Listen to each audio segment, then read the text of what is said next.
We're getting a lot of questions from you about the snow. Linda in Cheverly asked, should you put your snow melt down after you shovel or wait until the snow and the sleet has stopped altogether? Our weather impact team has ways to put snow melt down until after the snowstorm ends and you finish cleaning up, I guess, right? Is that how you should do it? Yeah.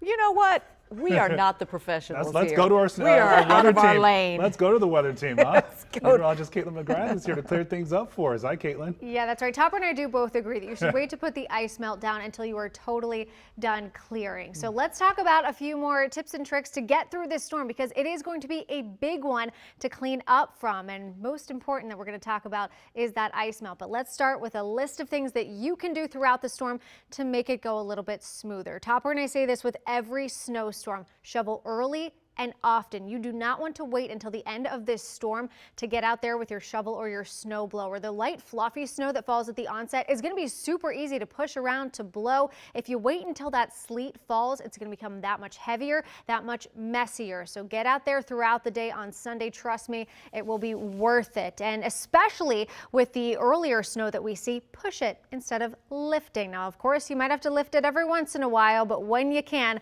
push instead of lift. Your back will thank you. And like you know, lift with your legs, not with your back. And if you need to, consider a professional service, even just the neighborhood kid, if you need a little help clearing some of this snow, and use the proper amount of ice melt. And I've got a little prop here to help you visualize what the proper amount of ice melt looks like. And chances are you've got one of these at home. It's a 12-ounce mug. And if you fill this up, it's enough ice melt for a 20-foot driveway or 10 sidewalk blocks. You really don't need as much as you think. And again, you can always add more if you need to. So that's what we've got in terms of clearing the snow. But before you clear it, we would love to see your measurements. So let's talk about some snow measuring tips. And for that, you need at least a ruler, but possibly even a yardstick, depending on where you live. So let's get to those tips for you here. When it comes to measuring snow, you want to find a location away from drifting snow. It's pretty easy to visualize where the snow is a little bit more level. Think away from your house, away from a building, away from trees, where it looks the most level. And if you can,